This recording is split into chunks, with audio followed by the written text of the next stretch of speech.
আসসালামু আলাইকুম। কেমন আছেন সবাই? আশা করি সবাই ভালো আছেন।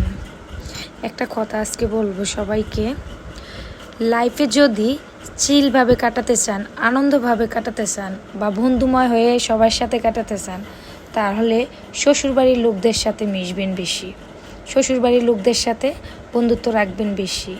তাহলে আপনার জীবন একদম সহজ সরলভাবে হয়ে যাবে।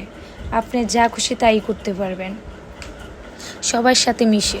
আচ্ছা, আরেকটা কথা, আমি কোনো প্রফেশনাল ব্লগার না, তাই কথার মাঝে কোনো ভুল ত্রুটি হলে ক্ষমা দৃষ্টি দেখবেন। এক এক করে সবাই সব আইটেম আনতেছে, কারণ আজানের সময় হয়ে গেছে প্রায়, তাই সবাই দ্রুত জিনিসপত্র গোছাইতেছে। আসলে সবাই মিলেমিশে কাজ করলে যে কোনো কঠিন কাজই একদম ইজি হয়ে যায়। আমাদের এই প্ল্যানটা ছিল হঠাৎ করে কত আইটেম করলাম, কিন্তু সবাই যে একসাথে ছিলাম তাই বেশি টাইম লাগে নাই। আমরা যে কোনো কাজই সবাই মিলেমিশে করি, যে কোনো জিনিস মিলেমিশে থাকলে আনন্দময়ভাবে লাইফ কাটানো যায়। ঝগড়া বিবাদ কোনো কিছুই কারোর জন্য ভালো না, তাই সব সময় চেষ্টা করবেন সবার সাথে সবাই মিলেমিশে থাকার।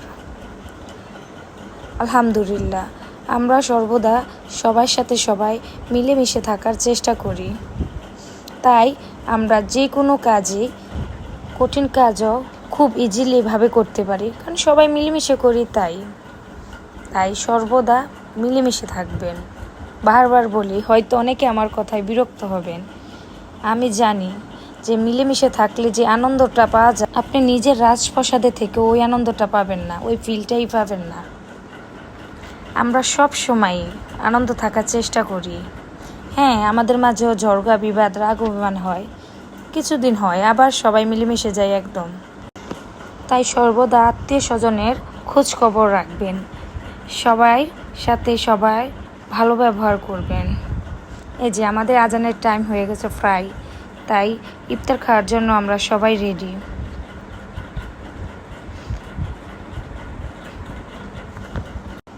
এখানে অনেকেই আছে যে আমাদের রক্তের সম্পর্ক কেউ না, কিন্তু দেখেন, কেউ বুঝতে পারবে?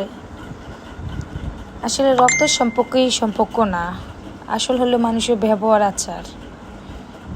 অপরিচিত মানুষও খুব আপন হয়ে যায় আপনার ব্যবহারে।